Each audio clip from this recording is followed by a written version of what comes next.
Welcome back to Dreamin' Dragons. You've been blessed with a flower, but after a few days it's turned yellow and begins to fall off. Now for 9 no-nonsense reasons why this could have happened. So stick around to the end, as I've also tossed in some handy tips to maximize your flower power, giving you the best chance for that hefty fruit loot. Number 1. Rain.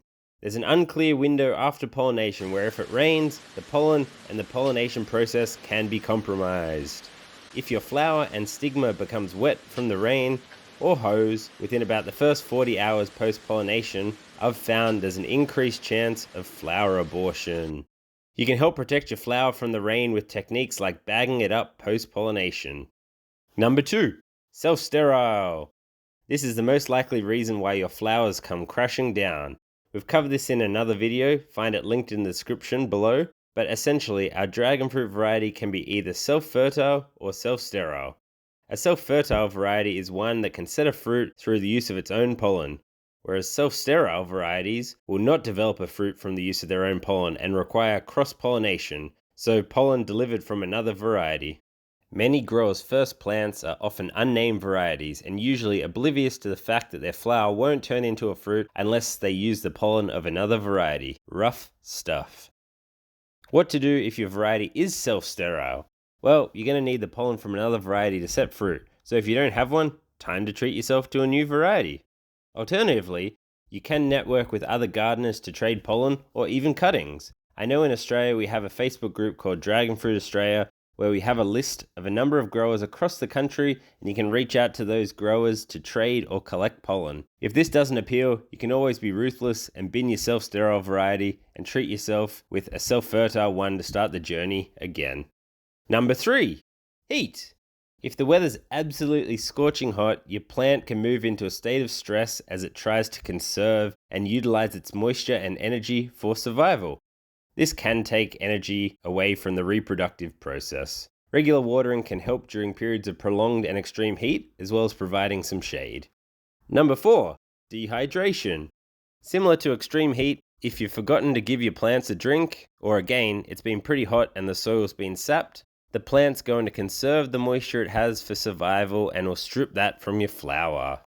Number 5. Incompatible pollen. Just when you thought you had your head wrapped around the whole pollination process, unfortunately some varieties are actually incompatible with others.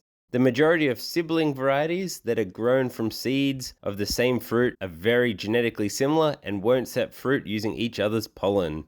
A few commonly owned examples include Purple Haze, Dark Star, Halley's Comet, and Physical Graffiti, which are all sibling seeds and won't set fruit when crossed. This info can be tricky to find, and there's not a huge amount of genetic information out there for clarity, but feel free to drop a comment below of a variety you're unsure about, and I'm sure either myself or another member of the dragon fruiting world might be able to help you out. Number 6. Excess flowers. If your plant has dozens of flowers, not just necessarily on a single branch, this might exceed the stored energy or reserve the plant has to support both itself as well as the energy requirement to sustain that many flowers. So your plant essentially turns off the hose to a few, which focuses the energy on the remaining ones. The same can be said if your plant is quite young, there won't be as much stored energy to support both fruit development and the health of the plant. Number 7. Bad pollen. You may have become a pollination professor and nailed the ins and outs of flower pollination. You've harvested pollen, you've stored it, you've got it ready for the next flower.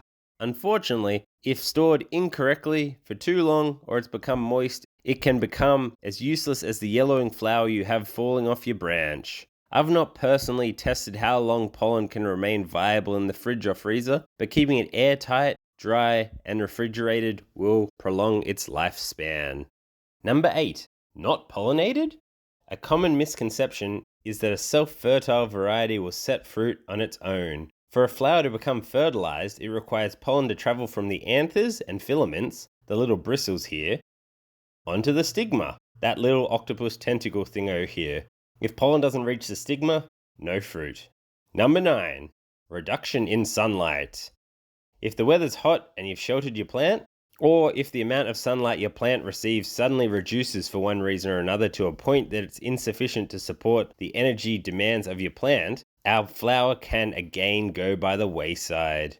This one is less likely, and you'd really need to completely shelter your plant for a handful of days for this to be a concern. If you've run through this list and it still doesn't answer why your flower's falling off, I'd blame ghosts. Or thoroughly interview your partner, neighbors, or pets. I call shenanigans.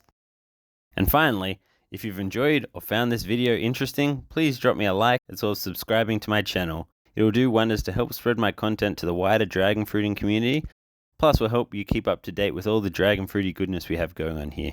Cheers, guys.